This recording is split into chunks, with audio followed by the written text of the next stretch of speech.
So if you imagine each of our righteous minds as being like an audio equalizer with 6 slider switches, and the first one is care, compassion, those sorts of issues, liberals have it turned up to 11, and we have this on a lot of different surveys. Liberals really feel it. When they see an animal being mistreated, they're more likely to feel something than conservatives, and especially than libertarians, who are very, very low on this one. The next two, liberty and fairness. When liberty and fairness conflict with care, are you going to punish someone, or are you going to be compassionate? Liberals are more likely to go with care. In other words, care trumps liberty and fairness, even though everybody cares about all three of those. The next three, loyalty, authority, and sanctity, what we find across many questionnaires, many surveys, and analyses of texts and sermons, all sorts of things, is that liberals don't talk a lot about loyalty, group loyalty.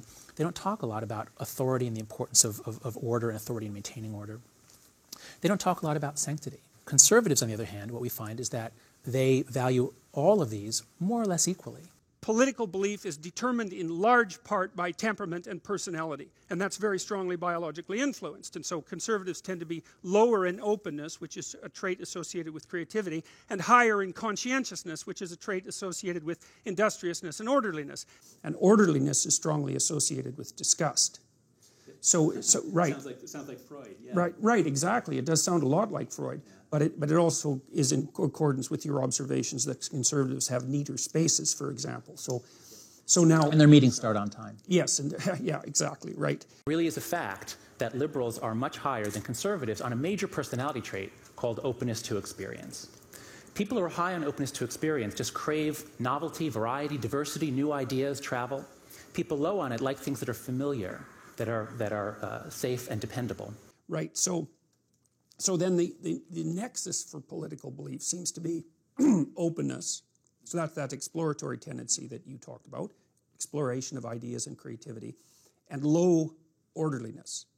And so then I thought, well, why in the world would the political nexus go across those dimensions, which are relatively uncorrelated? Then I thought, and this is in keeping with your work on disgust, is that it's an issue of borders, which of course seems more or less self-evident in the wake of Trump's election when he talked about borders. But you might say, and I think this is reasonable, that the conservative is someone who wants the borders between categories to remain intact no matter what level of analysis. So it's borders from the highest resolution level of cognition all the way up to the actual physical borders of rooms, towns, states, countries, all of that. The conservatives say, keep everything where it belongs because it's working. And the liberals say, yeah, it's working for now, but unless we make some adjustments, it's not going to keep working. And they're both right. Liberals tend to be overly enthusiastic about the idea of change, and they tend not to fully appreciate the unintended consequences of attempting to fix problems that are identified. And because inequality is a problem, you need part of the political structure to speak up for the people who end up arrayed at the bottom of hierarchies. It's crucial. Someone has to speak for them. That's the place of the left. Conservatives tend to be very skeptical of change, and when something could be improved, they will often get in the way of those improvements because they fear the unintended consequence perhaps more than they should. So wouldn't it be good if in every society or every organization we had some people who specialized in saying, hey, what are the opportunities? And then we had other people who specialized in saying, well, but what are the risks? And it just so happens that a lot of people have trouble doing all that in themselves.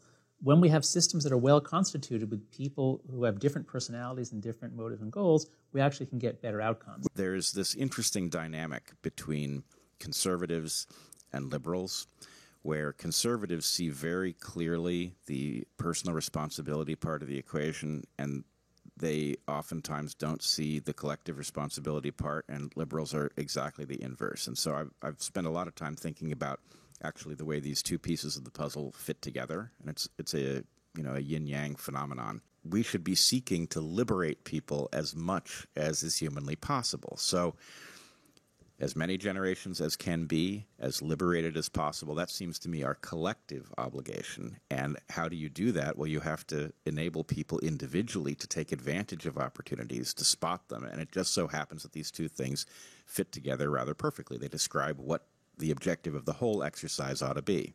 So we need each other. And that's, see, part of what's happened in the West is we figured that out a long time ago. We figured out, oh, well, yeah, I've got to talk to those stupid people who don't think the way you do. Because sometimes, despite the fact that they're annoying and nowhere near as smart as you, they're actually correct. And so here's another way of thinking about it. Imagine the environment does this, like a snake. It's always moving, right? You don't know where the damn thing's going. And you want to be in the middle. Sometimes it's over here, so the conservatives, they have to pull it back.